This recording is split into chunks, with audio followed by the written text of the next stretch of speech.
Pemuda itu melihat Ding Naga yang mengapung di udara. Kemudian dia mengumpulkan seluruh ki tubuhnya. Mengumpulkannya di tangan kanannya. Kemudian dia menamparkan Ding Naga dengan satu telapak tangan. Kemudian, dalam sekejap, cahaya emas muncul. Menembus langit dan membuka gerbang surga. Menyebabkan bencana petir 9 langit mengeluarkan tekanan yang kuat. Membuat semua orang tidak bisa mengangkat kepala. Bahkan raja yang berada di tingkat dewa pun merasa rendah diri. Semua orang merasa tidak sebanding. Pemuda itu mengendalikan Ding Naga dengan tangan kirinya. Tangan kanannya mengayunkan tulisan puluhan ribu karakter. Dengan langit dan bumi sebagai saksi. Dengan Ding Naga sebagai perantara. Memberitahu semua orang hari ini membatalkan pertunangan dengan tunangan. Mengapa dia melakukannya di depan semua orang di dunia ini? Ternyata beberapa hari yang lalu. Diperoleh secara kebetulan. Pemuda itu memahami cara untuk melewati batas. Maka dia kembali ke sekte Dewa Perang untuk mempersiapkan kenaikan ke langit. Namun, 4 wanita tiba-tiba muncul dan mengganggu pikirannya. Pemuda itu dengan kekuatan tekad yang kuat. Mengalahkan mereka dengan mudah. Yang tidak terduga baginya adalah, keempat wanita ini ternyata berubah menjadi ratu jahat. Dia berencana saat pemuda itu sedang melewati bencana. Mengambil akar kilin untuk meningkatkan kultivasinya. 2 pengawal juga diubah menjadi abu oleh Raja Iblis dalam sekejap. Pada saat itu, pemimpin sekte datang tepat waktu dengan tunangan pemuda itu. Untuk memberinya waktu untuk melewati bencana. Pemimpin sekte tanpa ragu-ragu menantangnya sendirian.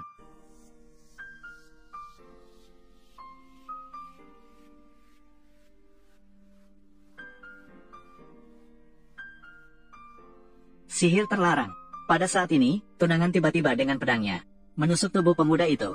Kemudian, energi sejati pemuda itu tumpah seketika. Ternyata wanita itu sudah bersekongkol dengan Raja Iblis sejak lama. Asalkan membantunya mendapatkan akar spiritual pemuda itu, maka dia akan mendapatkan harta karun pelatihan yang tak terhitung jumlahnya. Raja Iblis bersiap-siap untuk menghabisi pemimpin sekte agar tidak ada sisa. Pada saat dia hampir berhasil, jalan terbentuk dari penggumpalan ki yang sejati. Sinar itu datang dari samping langsung menendang Raja Iblis hingga terlempar. Tidak hanya menyembuhkan pemuda itu, tetapi juga membuatnya melampaui tingkat 8 dan mencapai tingkat 9. Buddha juga akan memberkatinya.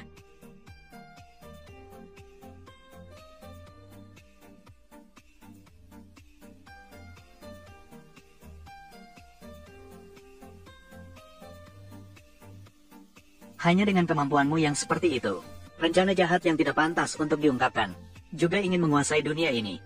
Berani-beraninya.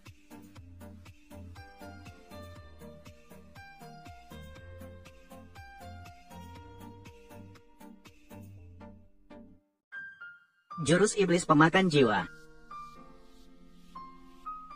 Bahkan jika harus mati bersamamu, aku tidak akan membiarkanmu berhasil. Kamu Suan, jangan meledakkan dantianmu. Pemimpin sekte, sekarang dunia dalam kekacauan besar. Bagaimana aku bisa mengabaikan dunia ini? Pemuda itu mengungkapkan dantian dan memicu kekuatan purba. Akhirnya berhasil mengalahkan Raja Iblis. Namun dia sendiri juga terluka parah. Dan setelah kehilangan dantian, dia tidak akan bisa lagi menjadi seorang praktisi Tao. Namun pemuda itu tidak menyerah begitu saja. Setiap hari dia minum 8 mangkuk ramuan untuk memperbaiki dantian. Tidak disangka semangatnya yang gigih. Sistem kultivasi terpicu. Sebagai hasilnya, dia mendapatkan cincin Dewa Mustika. Kemudian, dalam sekejap, dia dibawa ke dalam ruang cincin. Dewi Cincin melihat dia berlatih dengan tekun setiap hari. Dia diberi hadiah teknik kultivasi yang sangat kuat dan dominan. Dapat langsung naik ke puncak tingkat ketiga tanpa memperhatikan dantian. Sebelum dia bisa bereaksi, dia langsung diusir dari ruangan. Saat itu, seorang gadis sedang dikejar-kejar. Kekuatan dia yang masih lemah membuatnya terluka oleh serangan lawan. Dia bersembunyi di tempat yang jauh dan menunggu kesempatan untuk bertindak. Ketika dia melihat tanda luka di lengan gadis itu, penjahat itu segera kehilangan akal dan berusaha melakukan sesuatu yang jahat padanya. Pada saat itu, dia melangkah maju dan menghantam penjahat itu dengan satu pukulan. Dia sendiri tidak menyangka, teknik kultivasi yang sangat kuat ini ternyata sangat hebat. Gadis itu terkena racun dan mulai berbicara tidak jelas. Dia terpaksa membantu gadis itu menghilangkan racun terlebih dahulu. Ketika gadis itu bangun di malam hari, tanda lahir di perutnya menghilang tanpa jejak. Segera akan menghancurkan pemuda itu untuk membalas dendam di hatinya.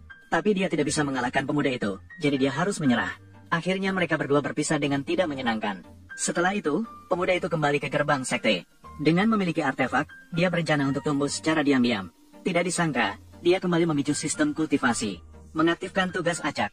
Silakan tuan rumah segera ikut serta turnamen seni bela diri nasional Nalan dan meraih peringkat pertama. Jika tidak ikut serta, kamu akan segera dihapus oleh sistem. Dengan cincin Sumi sebagai dukungan, pemuda itu segera memutuskan bahwa besok dia tidak hanya akan berpartisipasi dalam kompetisi, tetapi juga akan meminta keadilan dari tunangannya. Keesokan harinya, turnamen seni bela diri resmi dimulai. Militer memanggil Ding Naga berdentum. membuat semua peserta kompetisi menghadapi ujian.